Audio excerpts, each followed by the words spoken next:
Hello friends, welcome to SRT online study exercise 3.5 का question number first के third और fourth part कराने जा रहे हैं फ्रेंड्स। और इसका फर्स्ट और सेकंड पार्ट मेरे आई बटन में आ रहा होगा, उस पर क्लिक करके आप देख सकते हैं बच्चों। ओके, तो इसका थर्ड पार्ट देखते हैं, अपन सॉल्यूशन करते हैं थर्ड पार्ट का। 3x माइनस 5y, इसे इधर ले आते हैं जनरल फॉर्म में, सी को इधर ले आते हैं तो क्या हो जाएगा, ये माइनस पे हो जाएगा, 20 इज इक्वल टू 0। ठीक, 6x माइनस 10y, इसे भी 14 को इधर ले आते हैं, ये भी 0 हो गया ना। तो 40 को इधर लाने के बाद ये भी 0 हो जाएगा, ये भी ये इधर माइनस हो गया ना। तो ठीक, क्लियर हुआ यहाँ तक। अब हम क्या करते हैं, यहाँ से a1 की वैल्यू निकालते हैं। a1, यहाँ से b1 और यहाँ से c1, ये a2, ये b2 और ये c2। क्लियर। तो यहाँ से देखते हैं a1 a2 बच्चों, a1 a2 कितना है, 3 से 2 बढ़ जाएगा, 1/2 हो गया है। इधर देखते हैं b1 b2 देखते हैं बच्चों अपने, b1 5 से 2 बढ़ जाएगा, माइनस से माइनस कैंसिल हो जाएगा, ये भी 1/2। c1 c2 देखते हैं बच्चों अपन, c1 c2 20 से ये 40 कितनी बार जाएगा, 2 बार जाएगा ये भी। ठीक, माइनस से माइनस कैंसिल हो गया, तो c1 c2, तो ये तीनों इक्वल आ गए बच्चों। तो ऐसी कंडीशन में कब आते हैं equal, a1 a2 b1 b2 और c1 c2। तो एक कब आते हैं बच्चों इक्वल, जब इनफाइनाइटली मैनी सॉल्यूशन होते हैं, क्योंकि एक लाइन दूसरी लाइन के ऊपर होती है उस समय, है ना। तो यहाँ पे हम लिख सकते हैं इनफाइनाइटली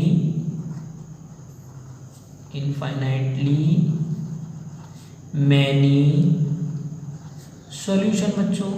ठीक बच्चों, ये हो गया आपका आंसर इसका।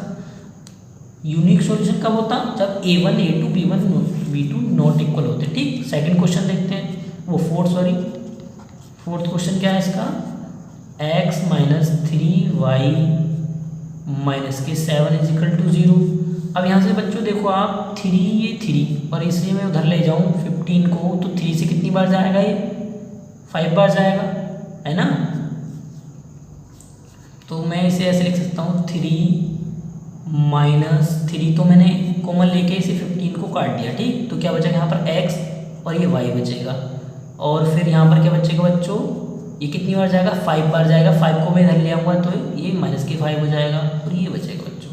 ये ऐसे समझ लो आप कि यहाँ से 3 कॉमन लेने के बाद तो ये कितनी बार 5 बार गया, तो वो जो 3 बचा वो 0 में चला गया, ऐसे समझ लो आप। ठीक, जैसे आपको अच्छा लगे, तो 3 यहाँ से कॉमन लेने के बाद उसे 0 में हमने कर दिया। ठीक, तो अब ये क्वेश्चन हमारी इजी तरीके से हो गई क्वेश्चन, है ना। तो अब ये सॉल्यूशन इससे हमारा थोड़ा आसान हो जाएगा, इसलिए मैंने ये करा। ओके, यहाँ से a1 a2 देखते हैं। देखो 1 यहाँ पर मान लो, 1 यहाँ पर मान लो, 1 यहाँ पर ले लो। तो यहाँ से अगर मैं a1 देखूँ, b1 देखूँ और c1 देखता हूँ, तो 1 है, ये 3 है माइनस के, ये माइनस के 7 है, ये a2 है और ये b2 है और ये c2 है बच्चों। क्लियर है यहाँ तक। तो a1 a2 हम देखते हैं, a1 a2 क्या है बच्चों, 1/1। b1 b2 क्या है बच्चों, माइनस माइनस कैंसिल हो जाएगा वो, तो 3/1। और c1 c2 देखें बच्चों हम, क्या है, तो माइनस माइनस कैंसिल हो जाएगा, 7/5। तो बच्चों यहाँ पे क्या हुआ, a1 a2 जो कंडीशन है नॉट इक्वल टू है b1 b2 के बच्चों। देखो, है ना, ये 1/1 है, ये 3/1 है, तो नॉट इक्वल हो गई। तो ये एक यूनिक सॉल्यूशन की ओर इशारा कर रही है हमारा बच्चों।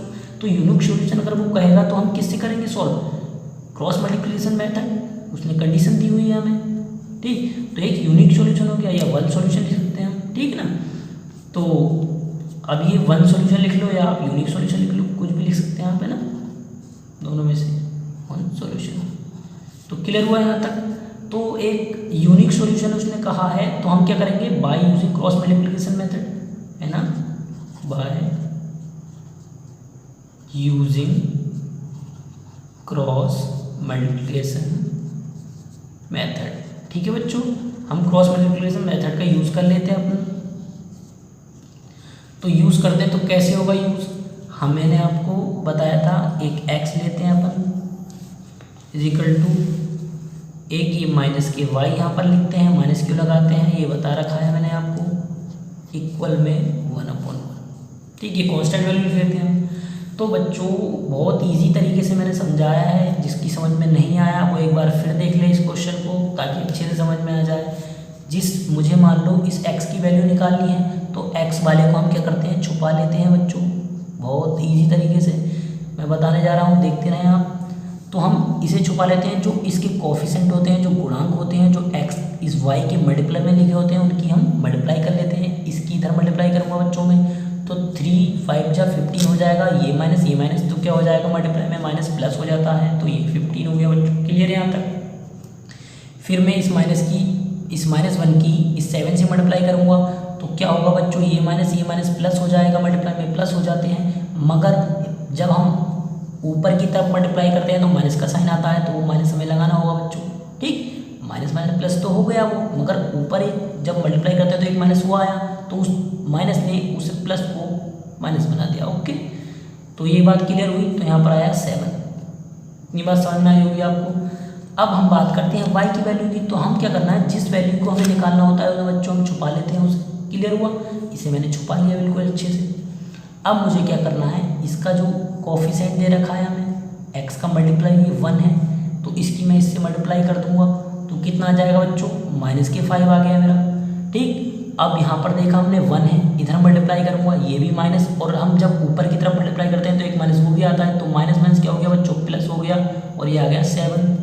क्लियर हुआ यहाँ तक। अब हमें कांस्टेंट की वैल्यू निकालनी है, तो कांस्टेंट वाले को छुपा लेते हैं हम। कांस्टेंट बात है, इसकी हमें वैल्यू निकालनी है, तो कांस्टेंट वाले को छुपा लिया, तो बच्चों 1 की 1 से मल्टीप्लाई करूँगा तो 1 आएगा, मगर माइनस का साइन है तो माइनस आ जाएगा यहाँ पर। क्लियर है यहाँ तक। अब इधर की इधर मल्टीप्लाई करूँगा मैं, इस 1 की इस 3 से मल्टीप्लाई करूँगा, तो ऊपर जब मल्टीप्लाई करते हैं एक माइनस वो आता है, और एक माइनस के पास है तो उसने बना दिया ऐसे प्लस, तो ये हो गया 3। क्लियर हुआ बच्चों यहाँ तक। ठीक, अब हम इसे क्या करते हैं, घटा देते हैं, तो कितना बचा है, 8 आया बच्चों। और यहाँ पर कितना आया, माइनस की y तो है ही, यहाँ पर कितना बचा बच्चों, ये 2 बचा प्लस के इक्वल, यहाँ पर कितना बचा, ये बचा बच्चों 2। यहाँ तक सबको क्लियर हुआ होगा बिल्कुल, है ना। अगर हमें ये वैल्यू x की निकालनी है तब भी कांस्टेंट वाली वैल्यू लेनी है, y की निकालनी है तब भी कांस्टेंट लेनी है। क्यों लेनी है, अगर मैं ये लूँगा तो मुझे x y के मान नहीं निकलेंगे, और हमें निकालना क्या बेसिकली, हमें x और y के मान निकालने हैं इस मेथड से। ओके, तो मुझे ये मान निकालने हैं, तो मैं टेकिंग कर लूँगा, टेकिंग, है ना, 1/, कांस्टेंट वैल्यू ले ली हमने। तो बच्चों क्या हुआ, ये 8 आ गया, ये 2 आ गया, कितनी बार गया, 4 बार। तो x की वैल्यू बच्चों क्या आ गई अपनी, 4 आ गई। समझ में आई बच्चों यहाँ तक। फिर मैं क्या करूँगा, इधर टेकिंग y की वैल्यू निकालनी है, तो -y/2 1/2। ठीक, इधर मल्टीप्लाई कर दूंगा इसकी, तो 2 से 2 कैंसिल हो जाएगा, तो 1 आ गया। इधर में लगाता नहीं माइनस, इधर लगा देता हूँ, कोई दिक्कत नहीं है। तो x की वैल्यू 4 आई और y की वैल्यू -1 आई। Okay friends.